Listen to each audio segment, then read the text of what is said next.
తెలుగు రాష్ట్రాల కాంగ్రెస్ పార్టీకి కొత్త ఇన్ఛార్జీలు నియమించింది ఏఐసీసీ. తెలంగాణ కాంగ్రెస్ వ్యవహారాల ఇన్ఛార్జిగా దీపాదాస్ మున్షి, ఏపీ కాంగ్రెస్ వ్యవహారాల ఇన్ఛార్జిగా మాణిక్యం ఠాకూర్ను నియమించింది. ప్రస్తుతం తెలంగాణ కాంగ్రెస్ ఇన్ఛార్జిగా ఉన్న ఠాక్రేకు గోవా బాధ్యతలను అప్పగించింది అధిష్టానం.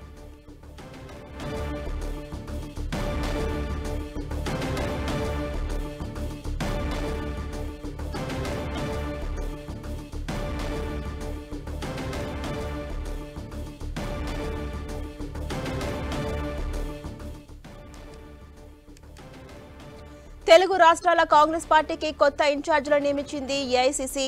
తెలంగాణ కాంగ్రెస్ వ్యవహారాల ఇన్ఛార్జిగా దీపాదాస్ మున్షి, ఏపీ కాంగ్రెస్ వ్యవహారాల ఇన్ఛార్జిగా మాణిక్యం ఠాకూర్ను నియమించింది. ప్రస్తుతం తెలంగాణ కాంగ్రెస్ ఇన్ఛార్జిగా ఉన్న ఠాక్రేకు గోవా బాధ్యతలు అప్పచెప్పింది.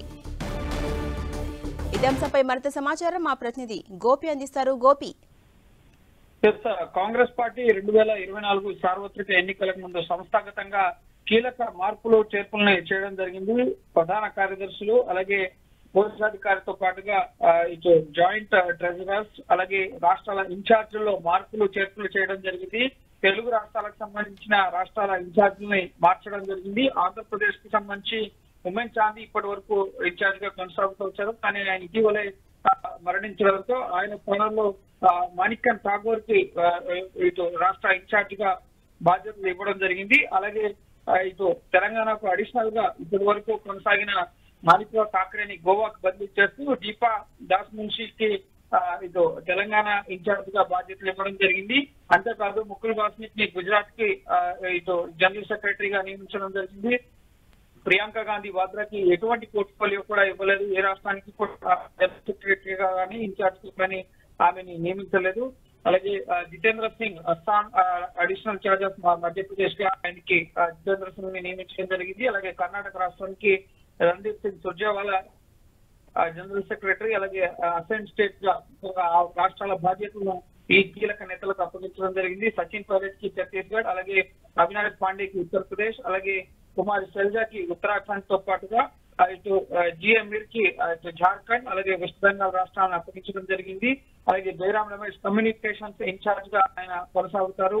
అలాగే కేసీ వేణుగోపాల్ ఆర్గనైజేషన్ జనరల్ సెక్రటరీగా ఆయన కొనసాగుతారు. అలాగే ఇటు మేఘాలయ, మిజోరాం, అరుణాచల్ ప్రదేశ్ కి సంబంధించి చెల్లా కుమార్ ని ఇటు ఇన్ఛార్జ్ గా నియమించడం జరిగింది. అలాగే మహారాష్ట్రకి రమేష్ చెన్నితలకి ఇటు ఇన్ఛార్జ్ గా నియమించడం జరిగింది. అలాగే బీహార్ కి మోహన్ ప్రకాష్ ని, అలాగే ఇటు రాజీవ్ శుక్లాని హిమాచల్ ప్రదేశ్, చండీగఢ్, ఈ విధంగా దేశవ్యాప్తంగా అన్ని రాష్ట్రాలకు సంబంధించిన ఇన్ఛార్జీలు జనరల్ సెక్రటరీలు ఈ మార్పుల్లో ముఖ్యంగా గతంలో కేశవ వేణుగోపాల్ ఇన్ఛార్జ్ గానే కొనసాగుతూ వస్తున్నారు జనరల్ సెక్రటరీగా. అలాగే ఇటు జయరాం రమేష్ కమ్యూనికేషన్ సంబంధించిన జనరల్ సెక్రటరీగా కొనసాగుతున్నారు. సో వారి పదవులలో ఎటువంటి మార్పులు చేసుకున్నప్పటికీ ఇటీవల 5 రాష్ట్రాల ఎన్నికల ఫలితాలు అలాగే గతం నుంచి పాతగా మున్పటి నుంచి కొనసాగుతున్న కొన్ని రాష్ట్రాల్లో మార్పులు చేర్పులు చేయడం జరిగింది. సో 24 ఎన్నికలకు సంబంధించి ఇప్పటికే మేనిఫెస్టో కమిటీని వేయడం జరిగింది. నిన్న త్వరలో ప్రచార కమిటీ అలాగే ఇతర కీలక కమిటీలను కూడా నియమించబోతున్నాం. ఇటీవల సిడబ్ల్యూసీలో కొన్ని కీలక తీర్మానాలు చేయడం జరిగింది. సంస్థాగతంగా మార్పులతో పాటుగా 2024 సార్వత్రిక ఎన్నికలకు సన్నద్ధమయ్యేందుకు కావాల్సిన కార్యాచరణని వేగంగా రూపొందించాలి.